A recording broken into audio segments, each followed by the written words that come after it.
I'm Rovi and I'm a dentist. So I'll tell you about my typical day, which is, I'll take one from last week.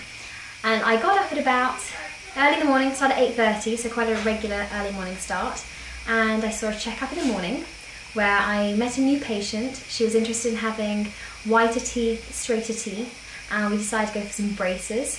So I measured her up for some braces, took some photographs, etc. I think it was followed by taking a tooth out, so that's slightly different, a little bit gory possibly for some people, and really calming the patient down, and probably end up with some children, which, you know, you can have a little bit of fun with, reassure them, and just send them on their way with a little goodie bag and leave feeling happy in that sense. Right. What are some of the more challenging kind of things that you do?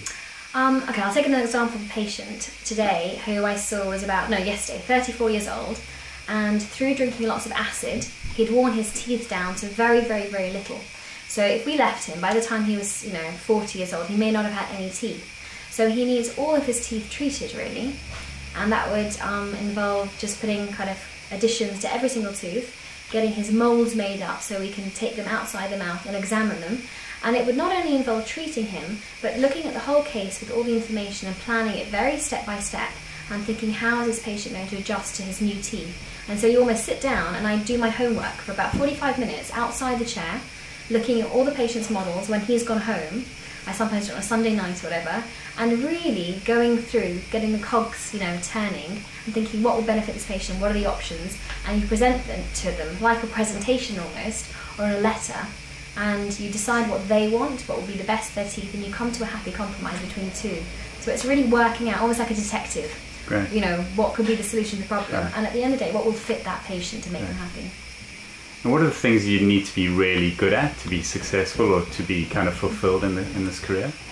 People skills, without a doubt. You're dealing with them every single day, and are generally a group of people that don't inherently like you. So. Okay. So how do you deal with that? I mean, what are some of the things you do? Being a happy person helps, smiling, and you get some skills taught in dental school, but it's really learning how to read people. And the more you work with them, the better you get at dealing with them. And just kind of being empathetic, being very able to identify with any fears that they have, and being, being kind towards them, Okay. So Rovi, what are the things you like and don't like about being a dentist? I love working with people. It can also be very stressful. I was saying, this is a bit of the advantage and the disadvantage. Working with people is great, you get to help them, and at the end of the day there's a real satisfaction involved with that. But also dealing with them, again, their fears and things, it can be stressful and hard. I love being able to use my hands. It's like doing, for me, art every single day. I do a sculpture class that I pay for on a Monday night, but here I get to do it every single day, and I get rewarded for that. So I like that as well. And getting to use my brain all the time. You can integrate a lot of thinking and pose challenges within dentistry for yourself, and think things through and use new skills. And you can always learn new things. You can always keep challenges within the field rather than letting it get monotonous.